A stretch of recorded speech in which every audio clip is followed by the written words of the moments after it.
And I've been very open about my mental health issues, like, struggling with anxiety. I've had panic attacks. Like, I remember one time, this is how obsessed I was with fitness. I drove down to Clontarf to go for a run, Sunday run day, big thing in the fitness community. But I hadn't meal prepped. I hadn't prepped my food for the week. Okay. And this stressed me out. I sat in my car. I was having a panic attack because I was like, I either need to meal prep or I need to go for my run. I couldn't unjumble the thoughts in my brain. I was like, I couldn't figure out that it's okay, just go for a shorter run and then go to the shops, or, forget the run and go home and cook your food for the week. It's okay to not run. But I was so obsessed, I ended up crying and I rang my mom and everything, and I was like, I can't stop overthinking this. But and I've gone to therapy and everything. I've been to counselling for it to help kind of with the overthinking, and and I'm totally open to talk about it. Yeah. That's Elisa Looby, and this is episode 7 of the Yoga Life podcast.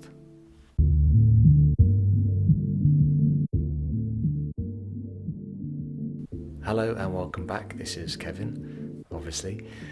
Today I have with me another yoga teacher for a change, but the interesting thing about this week's episode is we have Elisa Looby, who is a yoga teacher and also a fitness trainer, so a personal trainer. Elisa talks about all kinds of things, from mental health, panic attacks, overcoming anxiety, to her extreme weight loss journey and her experiences with Weight Watchers. It's a really fun episode. There is opened my eyes to a lot of things I didn't know about, including Instagram sponsorships and paying for likes and all that skullduggery. So I hope you enjoy it, and let's get going. Hey Elisa. Hello Kevin. How are you? I'm great. This is our radio voice. Yes. I'm dreading listening to it. Are you nervous? A little bit. No, that's fair enough. I think everyone's nervous about hearing their own voice though. Yeah, especially when it's recorded for essentially the world to hear. Thanks for that, Thank you. So thanks for coming. You're welcome. Yeah. So when you came in, because we're in my little podcast studio, I was talking to you about Instagram, which you've actually got a massive following, haven't you? Especially for an Irish person. Yeah, it's decent enough. Yeah. And what I really love about your Instagram is your honesty, and the fact that you keep it quite balanced. And also I think what's very compelling is, and it's compelling for is the fact that your weight loss journey, and the before and after, which is quite significant, isn't it? Your before and after. Yeah. So this is something that isn't really a topic in the yoga industry, but in the yoga world, but you cross over, don't you, between yoga and fitness? So without, kind of getting into the meat of it, as it were, when did you first realize you kind of weren't happy with your weight, I suppose? I was about 24, I think. I just had the normal 20s, going out all the time, drinking too much, I suppose, eating bad food. And then myself and my friend decided that we'd, get up running, and we downloaded that Couch to 5K, and we got out doing that, and we joined Weight Watchers to start.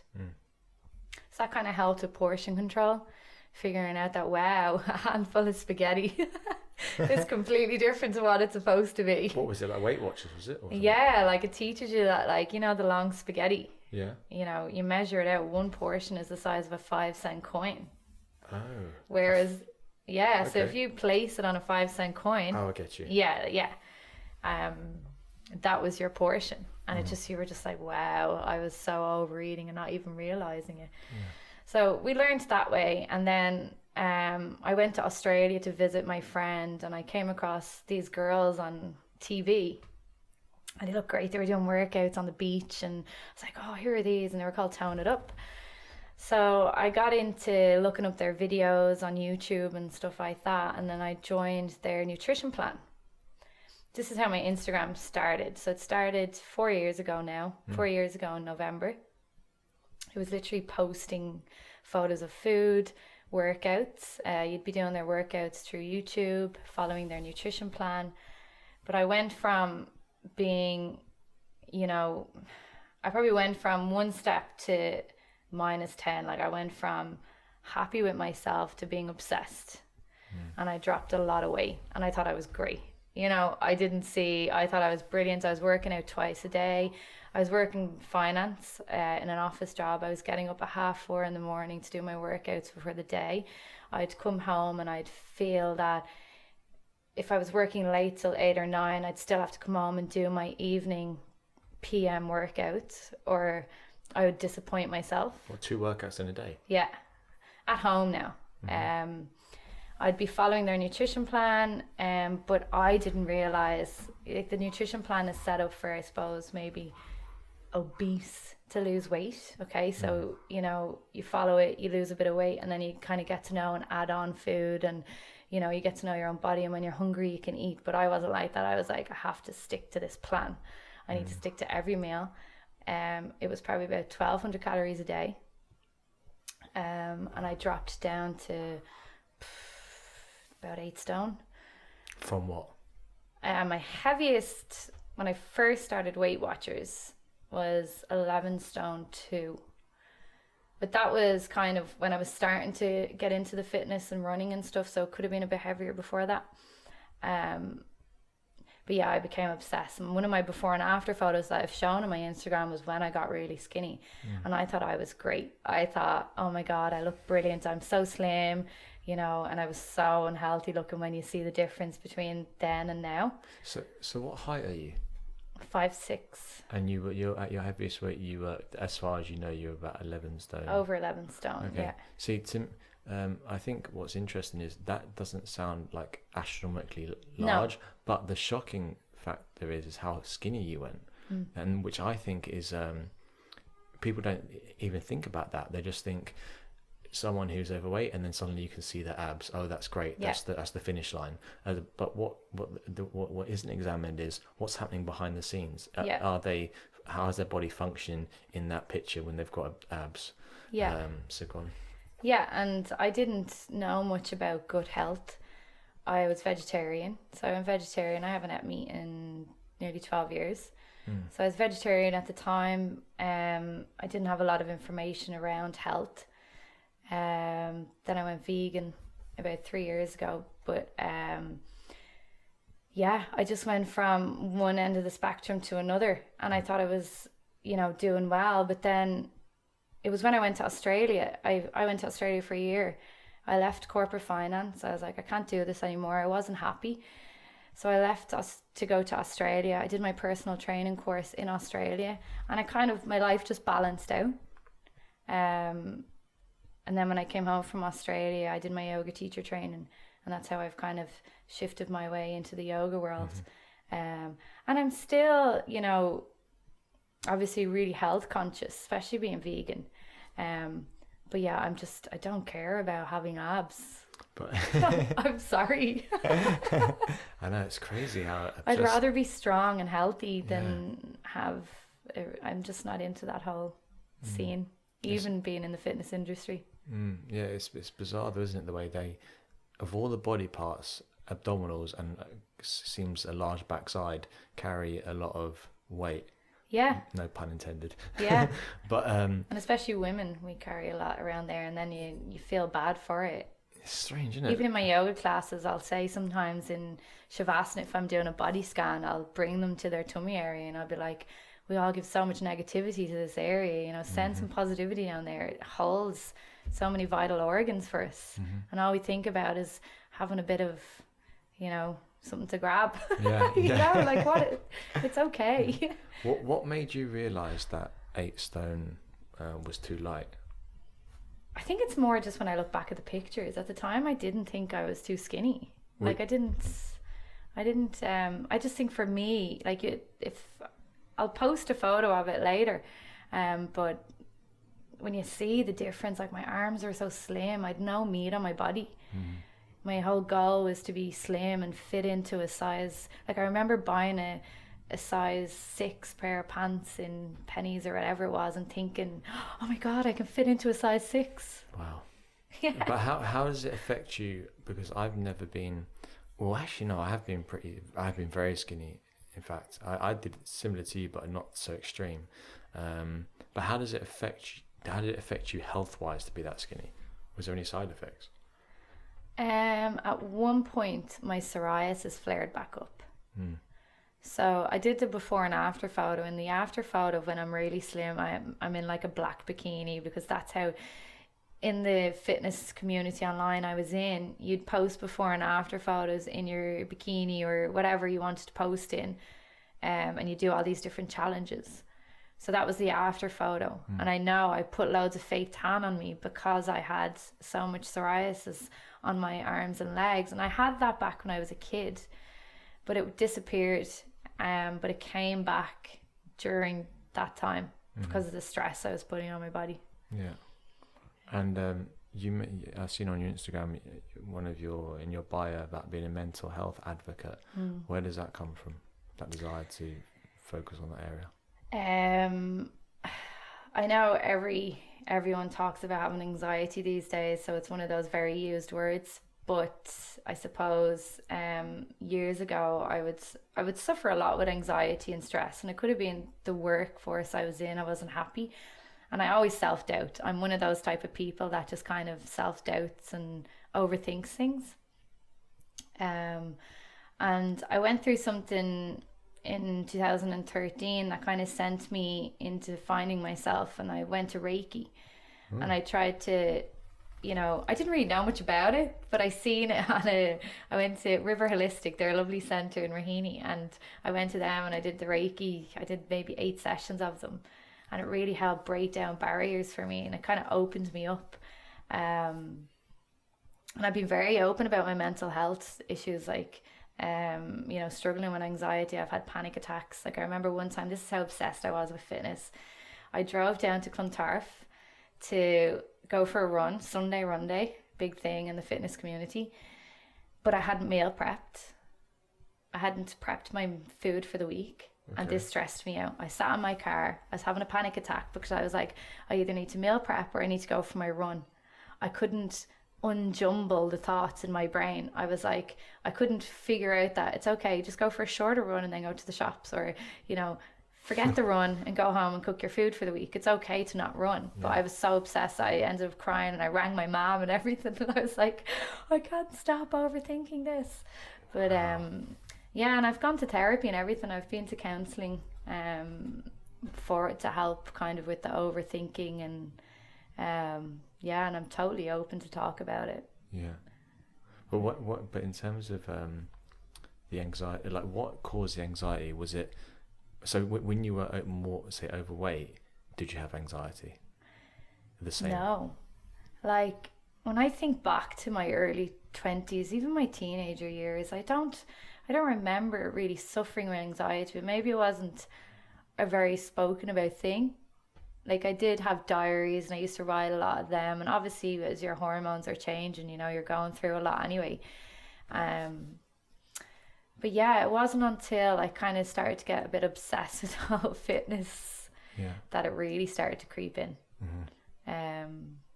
Why have you decided to move away from the fitness industry? Unless I'm misinterpreting this, but move away from the fitness industry and also into yoga. Is that the mental health side of yoga is what pulled me in? Because you're doing less fitness classes, are you? Yeah, so I came back from Australia, so I did my personal training course in Australian Institute of Fitness. Yeah. So I worked there as an outdoor group trainer, which was brilliant. I loved it because you're working with big groups, you're outdoors. It wasn't about looking in the mirror. It wasn't about flexing. It wasn't about how much weight you could lift. It was literally outdoors, having fun and just having, the crack. Although you say the crack to them and they're like, because they're Australian, they just don't get it. It was funny. But so I loved working over there, and then I came back here and did my yoga teacher training, but in January, so I finished my yoga teacher training in December, and then I decided to go all in. So I got a personal training job and a yoga teaching job all at the same time, and it was just too much. My heart wasn't in the personal training side of things. I loved teaching classes though. I love teaching spin and any of the fitness classes because it's more about fun. I didn't really enjoy individual work. I just prefer being in groups. So I've left that position now, but I'm teaching yoga in the gym. So I'm still within the gym, but teaching yoga to the members. But I don't know. What don't you enjoy about one-to-one PT? That means personal training. Sometimes when you write PT, they think physical therapist, so you have to differentiate. I do. Okay. Yeah. Okay. I think it was just because it was so specific. Personally, I'm not even into writing my own gym programs. I've actually hired one of my friends to be my personal trainer because I couldn't be bothered going in and thinking about my own sessions. I just want to be told what to do. Yeah, it's fun, isn't it? So sitting down and having to think about writing sessions, I'd rather be planning a class and planning an experience rather than what muscle to be flexing or what muscle to be contracting or whatever. I just think my love for yoga has just taken off and a skyrocket, and I just don't have the time to spend on the personal training. When you were personal training, did you measure people and stuff like this? Yes. Yeah. And did you weigh them? Yeah, and it's very hard. And take a food diary? Food diary, no. I know there might be some out there that do food plans, but I'm not trained to give nutritional advice. I can give, don't be eating that all the time and eat more greens and stuff like that. But I'm not trained to give out food plans, so I don't do it. I'm measuring people. I think it hurt me if I was not seeing progress for them. So you can only imagine how they felt. Yeah. And then you start to think, well, what's wrong? What are we doing wrong? And there is a lot, there's a lot riding on it, and there's a lot riding on you as a personal trainer. It's not that I don't like the responsibility of it, and I love the girls I trained. I'm still in contact with them now, and I'm hoping to set up a little group with them, and we'll go out into a park and exercise. Yeah, that's nice. Yeah.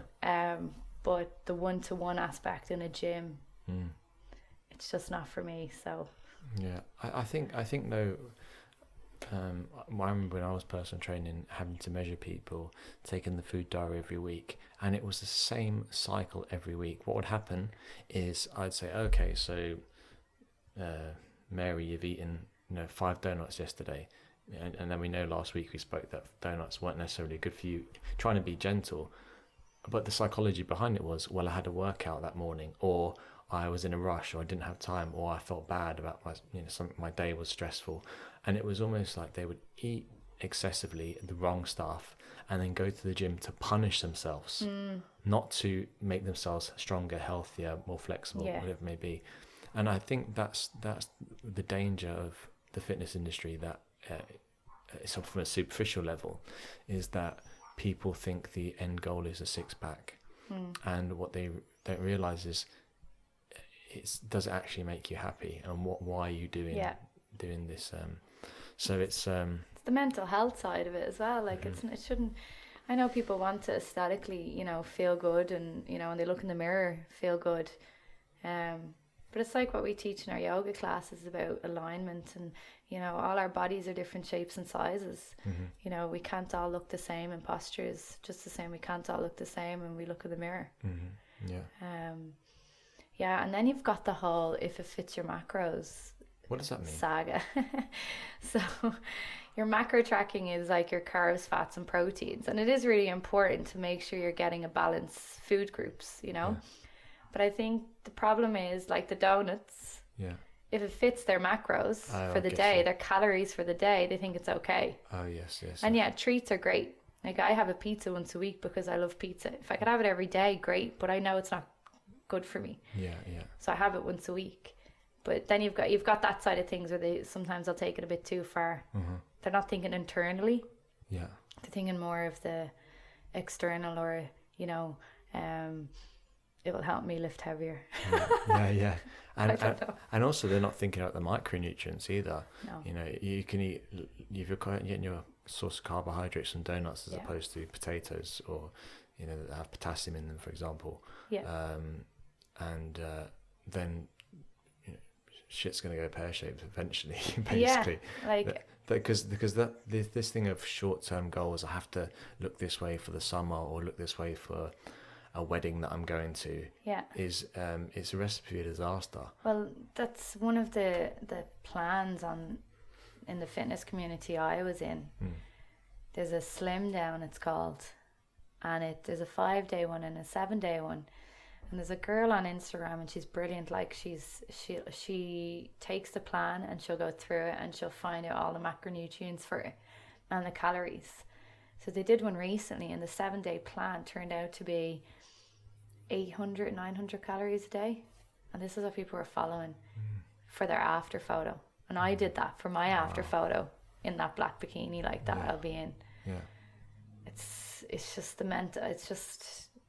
You're just all for that photo or that look in the mirror, or I want to fit into this size jeans, and not thinking about your internal health and what you're doing to yourself mentally and physically. I mean, you have to look a certain way to get clothing sponsorship, for example. Yes. And Instagram's all about that. Yeah, tell me about that, actually. Yeah, I contacted a company. I've only ever contacted one company to try and get some, to get a partnership going. And they came back to me and said, unless you have, I think it was 600 likes per post, come back to us when you have 600 likes per post, and then we'll send you out stuff. Oh, 600 per post? Yeah, I had to have 600 likes per post in order for them to do anything with me. Because this is why people are paying. They're paying to get likes so they can get sponsorship. Oh. They're paying for followers. Yes. Yeah, I know someone who does that. Yeah. I know. It's weird because when you go through this person's, I won't say whether male or female, Instagram, and you look at their followers, it's like, follower 1, 2, 3, 4. And, it's clearly that sport. Because I did the same when I used to have a YouTube channel. I'd admit it. I bought 100 followers. I think it was like €5. And it was a complete waste of time. Yeah. It was just vanity metrics. Yeah. Because it was just a waste of €5. It's, as I was saying to this chap I had the podcast last week, Joe Pace, I was saying to him that you're better to have 1,000 true fans than 80,000 that you bought. But so you started Instagram 4 years ago. You've got like 14,000 followers, and that number hasn't moved in about a year. Okay. All right, so it's been static since the algorithm and everything's changed. How did the algorithm change? I'm not a big math head. I don't know what happened, but I just know that you need to have a certain amount of hits on a post straight away in order for it to come up on someone's newsfeed. So like I have nearly 15,000 followers, but I might only have 100 likes per post. So if someone looked at my page, they'd be like, she must have bought all her followers. But no, I've got my followers about 2 years ago. It grew, and then Instagram started to change because they want people paying. What did you find was the popular content then for you? Generally the weight loss. The before and after? Yeah, the before and after pictures. I used to post a lot when I first started because it was kind of my diary of my day. Yeah. So I'd be posting up to 5 times a day, whereas now it's once a day, if even. Yeah, wow. I've gotten quite lazy with my Instagram. I think you do a bit though. If you're reaching some people and it's great, but then if you feel people aren't seeing your posts, it's so hard to stay with it. Like, it's hard to get your message out there knowing that no one can see your post. And the stories are good because you get more views nearly on your stories than your post will get. But still, you don't want to be annoying people either. Yeah, it's a difficult one to measure. How has Instagram helped you in your career, would you say? Has it opened any doors specifically?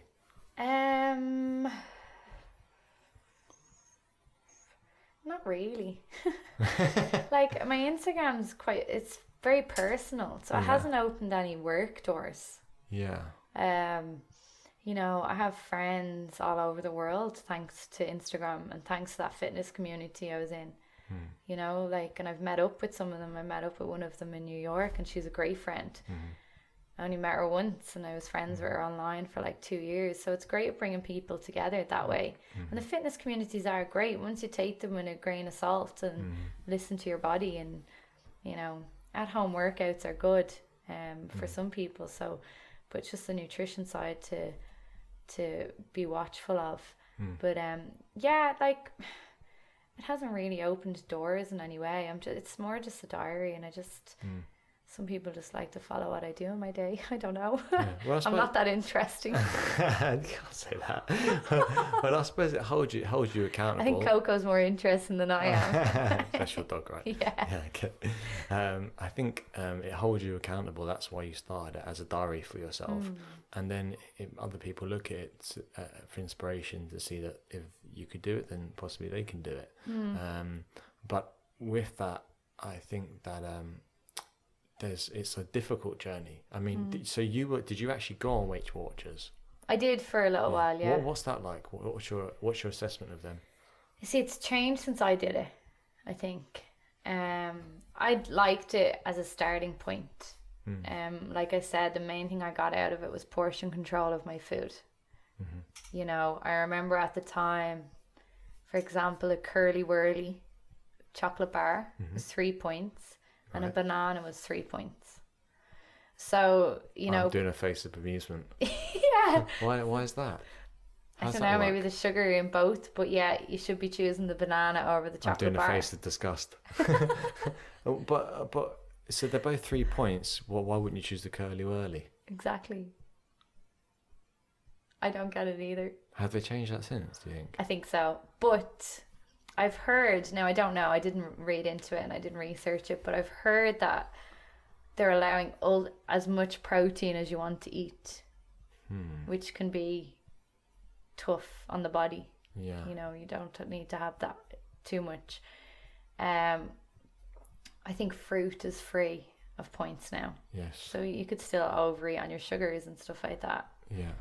And affect your insulin levels and stuff. So I'm not sure though. I can't really comment because I don't know. That's just what I've heard. Yeah. What would you say then for you as someone who's gone from one extreme to another and is now balanced, fairly balanced-ish? I am a vegan as well, so I'm in. You know, I'm. You're like, oh. No, go on. So nothing. So yeah, it's a balancing act of being a vegan too. Yeah. You know, getting enough protein and but that's the old age question. Where do you get your protein from? Yeah, true. Why did you become vegan? The animals. Just literally, I can't handle what they go through, but that's a whole other podcast. Yeah, that's true. Yeah. So what would you say then is like the main things that helped you to maintain a healthy weight? You know, I suppose the 80-20 rule, have your treats, don't not have something because someone on Instagram says it's bad, or so definitely have a treat, but do try and fill your plate with veggies. So I'm even trying to get better at that. I'm a vegan that struggles to eat enough veg. Okay. What do you mean, bars of tofu or something? Yeah. Enough broccoli. More colour on your plate, I suppose, would be the main thing. And just being active. You know, find something that you enjoy doing. Don't, you know, Instagram is so all about this big ass, and it's like, oh my God, put it away. The fitness industry is all about, and strong glutes are great and they're really important for the body and the back. They're the biggest muscle group. So, you know, having them strong is great. But, you know, you relax. You don't need to look like that girl that has probably photoshopped her arse anyway. Yeah.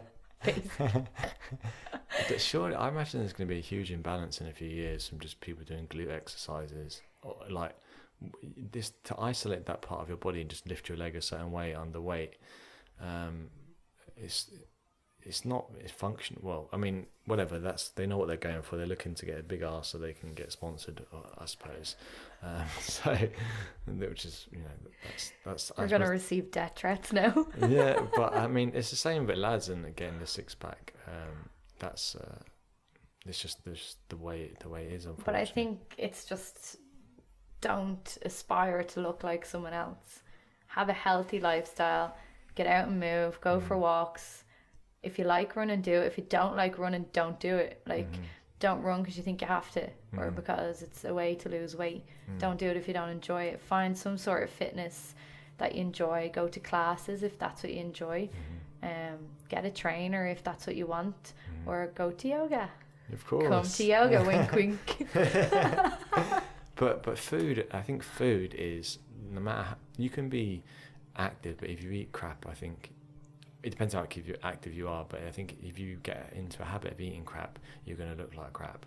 And I think that a lot of people eat for emotional reasons. I was talking to someone about this yesterday, how we think of someone who's addicted to heroin. So someone has trauma in their life, emotional trauma, and they become addicted to alcohol, heroin, cigarettes, whatever it may be. And we see that as an illness, as someone has a serious addiction. But we don't think of food as an addiction, and how people eat to heal trauma and to heal for the love that they're not getting from somewhere else.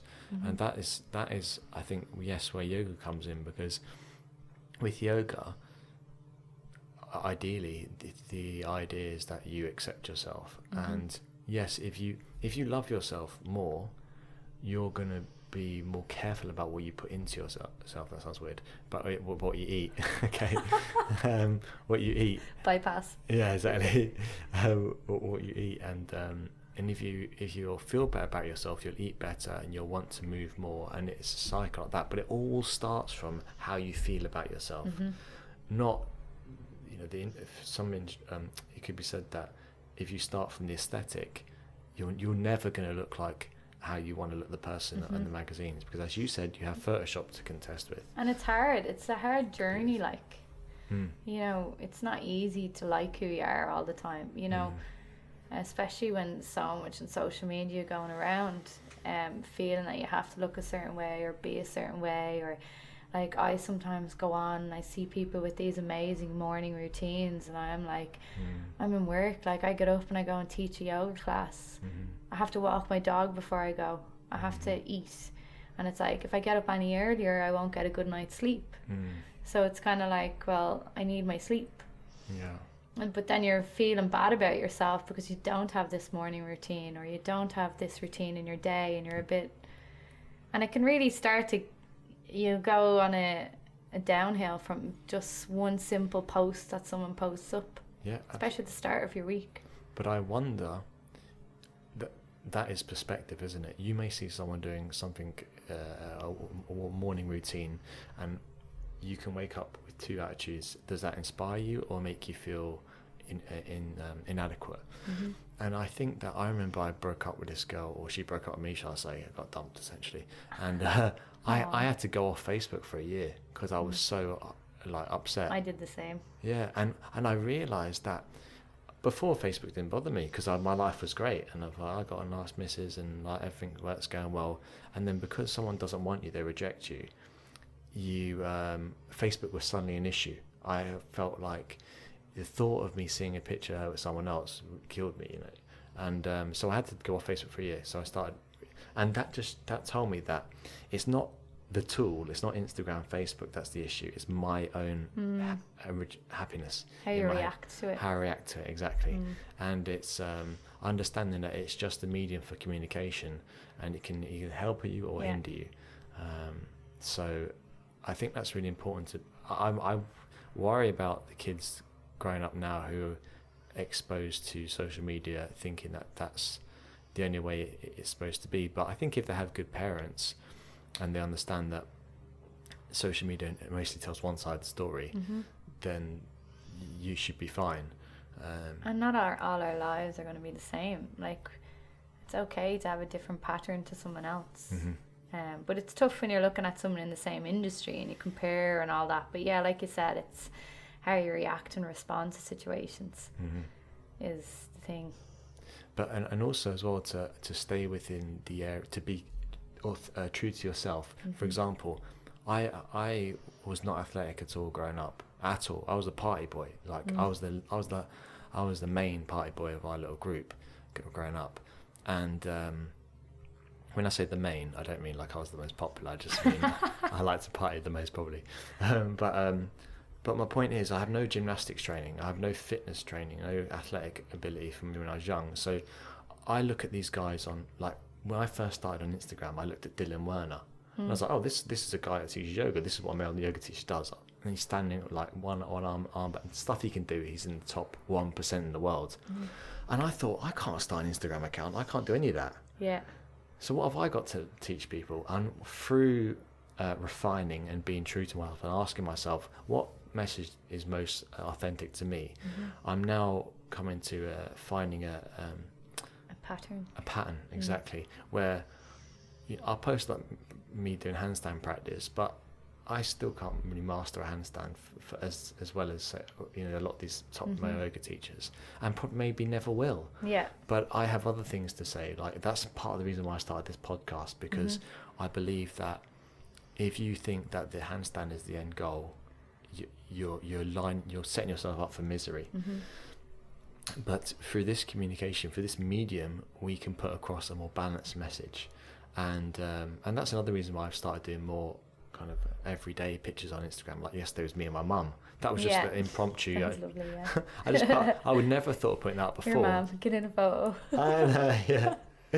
My little mum. But I would never thought of doing that before. But but I did relate it to my yoga. The fact that. But people like to see outside the yoga postures what you do every day. And my Instagram would be more like that. Be more me on my way to classes, or what classes I'm doing, or the odd meal I'm eating. I don't really post about my own practice or anything like that. My page, although I do fear that my page has gone in a different direction than it should have. I fear that it's gone in too much about my work, and I'd like to pull it back away from that and be more about me.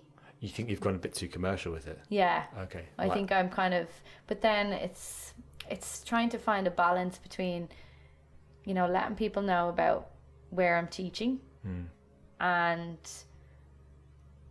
not overselling yourself. Yeah. That kind of way. Like, I don't want to be one of those people that is like, come, do my class. Yeah, I unfollowed a guy recently, I forget his name, but every day on Instagram he's doing stories about, check out my new online program. It's just constant, and he's just there flexing his abs. Yeah. And to me that's just there's nothing there for me. Yeah. I mean, like, it's and that's okay to do. It's okay to unfollow people. I'm sure he's not going to miss one follow of 250,000. But like, where's Kev gone? I'm sure he's sleeping fine tonight. But so there might be an app out there that tells him who unfollows him. I know. She's going to come over and get me. But so for you, in terms of your Instagram, do you think you'll want to go back to doing more personal stuff now? I think so. I think that's, a lot of the people that follow me, have followed me for 4 years. So they know a lot about my life. I'm very open on my Instagram, and a lot of them aren't in Ireland. So they're never going to be coming to my classes anyway.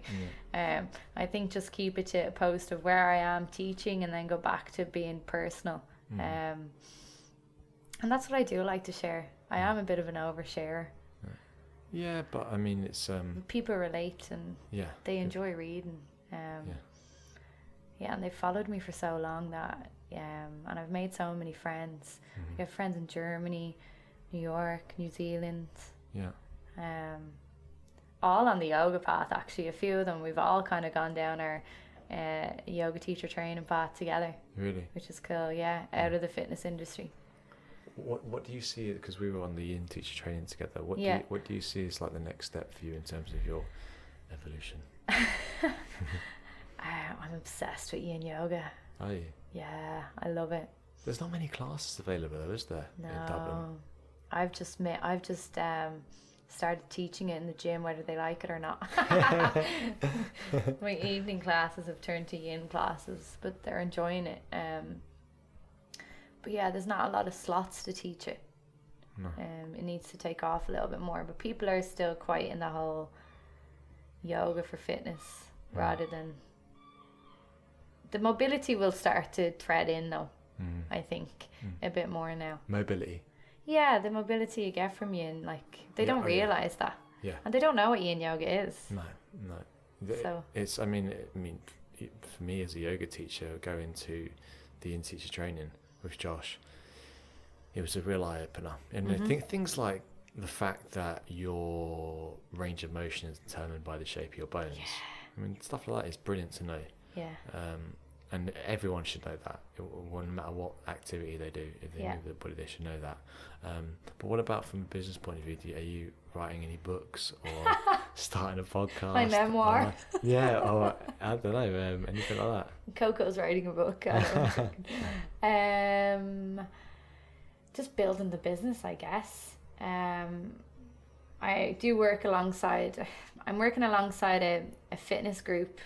We're trainers from the gym that I work in, but we're setting up our own business. Precision. I can never say the word. Precision fitness. Blimey, me.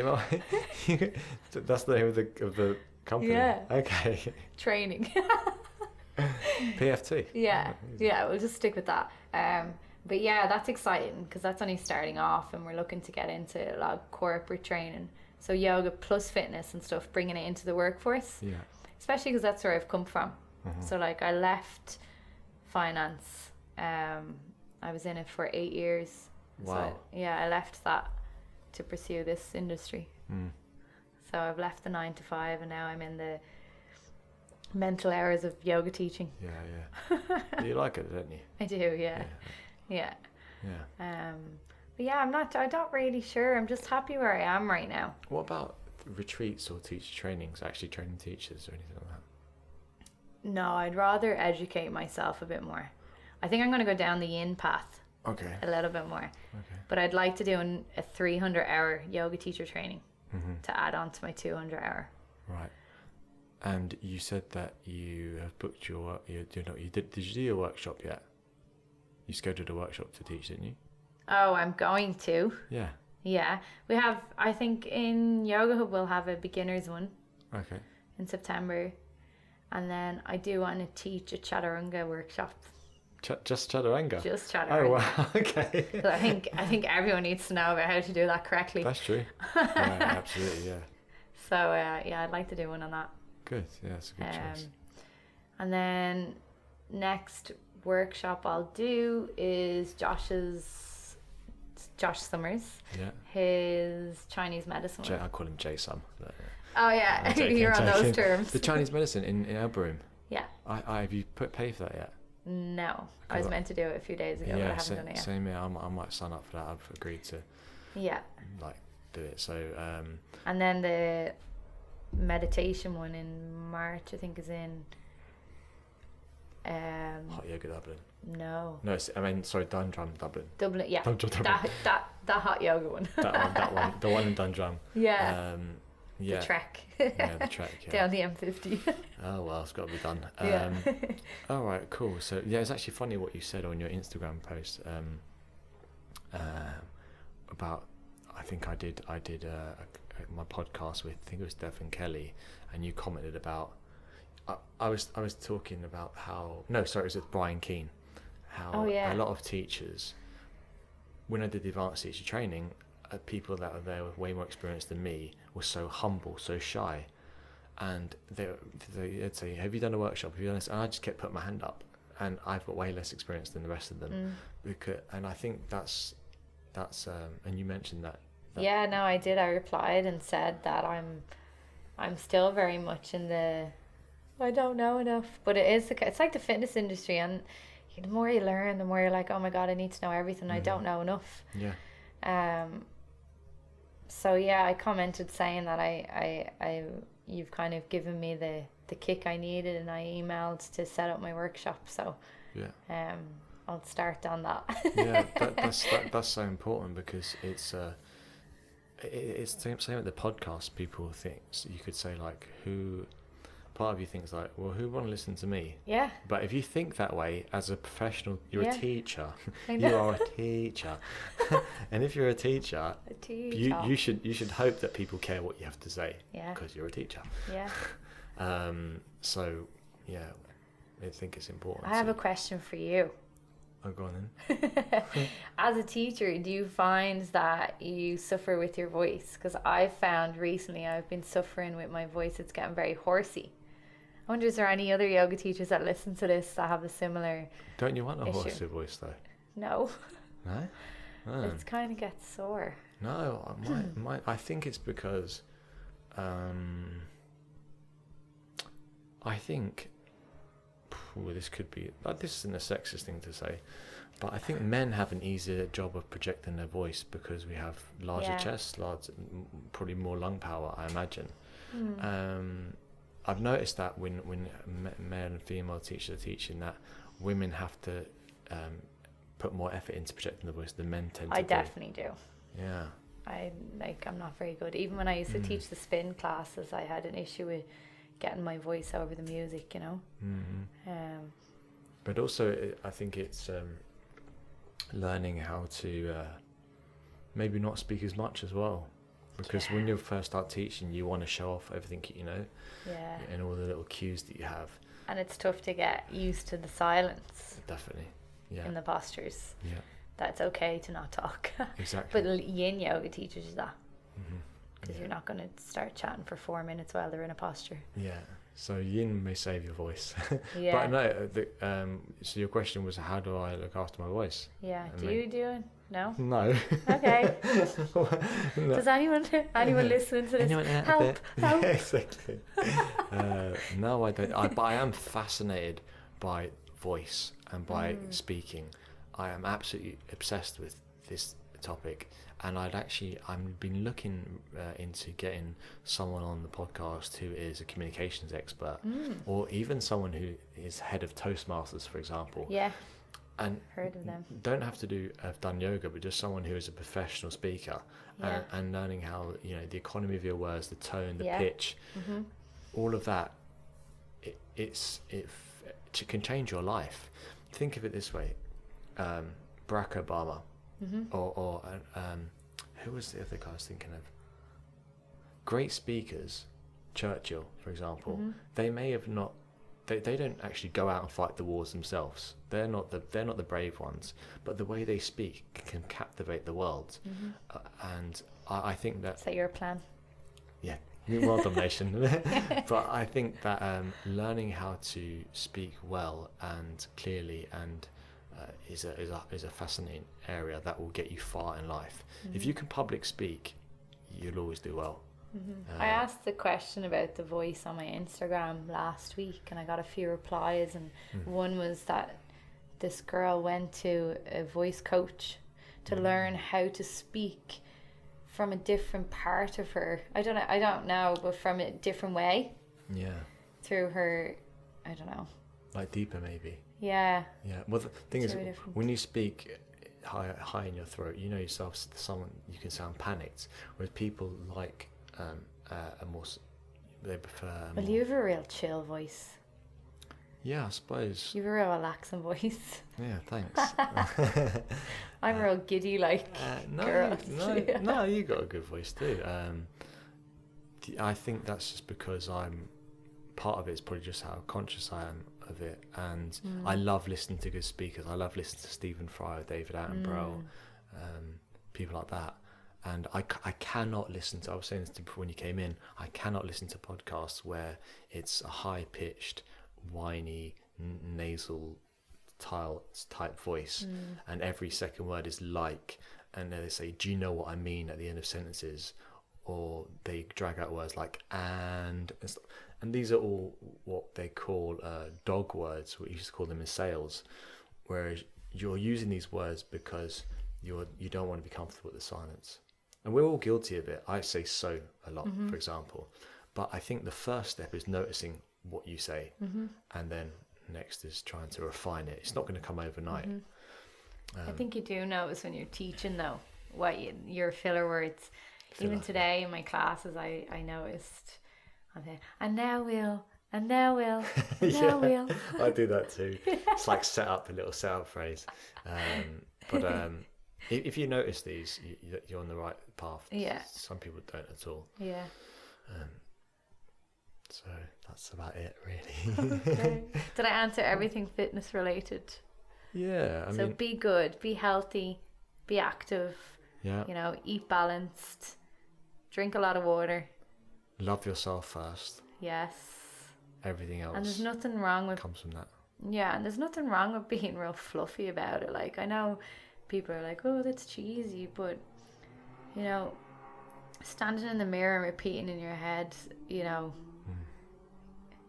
telling yourself you love yourself. I love you. You're great. You're gonna have a great day. You're a great person. You're a human being. You're a nice person. Like, continuously talking to yourself in a positive way can be like really life changing. It is, yeah. I have to listen to my own advice. Yeah, but I think it's terrible that we have that cynicism in England, Ireland. I don't think they have that as much in the States. I think in the States they're like, today's a great day and what they say in America, have a good day, stuff like that. Well, I don't know. But they it's like, yes, we can, and we're very much like a little bit cynical, but we shouldn't be, about ourselves at least. And you don't have to voice it or tell anyone. No. Just repeat it in your head, like, and continuously, trying every time you've negative thoughts, just changing it to something positive. Or, I always tell the classes to just watch their reactions, especially teaching yoga in a gym. It's noisy. It's not a yoga studio. So it's like how people react to that noise. Are they getting frustrated? And just watching throughout your day how you're reacting to certain things. How are you speaking to yourself? How you're speaking to others? And where you're, like, I'm going through with my classes at the moment, the Yoga Sutras. So every week we'll talk about I'm starting with the 8 limbs of yoga, so we're going from the top to bottom. And just teaching them, about generosity and giving your time to others and giving your ear, and do you talk too much? Do you need to kind of, step back and let someone else talk? And yoga's great. It is, and definitely you can't go wrong with being more mindful and telling yourself you love yourself. Yeah, but that's where yoga takes you eventually. Yeah, it does. You start off with the physical aspect of it, and then you start to realize, and that's why I'm bringing it in slowly into the classes to show that it's not just the physical aspect of it. Like, forget about what the postures are supposed to look like. It's a way of living life. And it's not a religion. It's not like you must do this or you're a bad person. It's just be kind to yourself and to others. Yeah, absolutely. So in a nutshell, love yourself and do yoga. Namaste. Namaste. Thanks, Elisa. You're welcome, Kev. Thanks so much for listening. I hope you enjoyed that. If you did, please leave me 5 stars on iTunes. That really helps me to get more exposure. The more exposure I get, the more ears I have, the more of these I can do, and hopefully you enjoy them. Next week I have with me Joe Pace of Ice Water Yoga. This is an online platform which is gonna hopefully give Yoga Glow and Aloe Moves a run for their money. So watch this space and tune in again next week, every Thursday. Have a powerful week. Take care. Bye.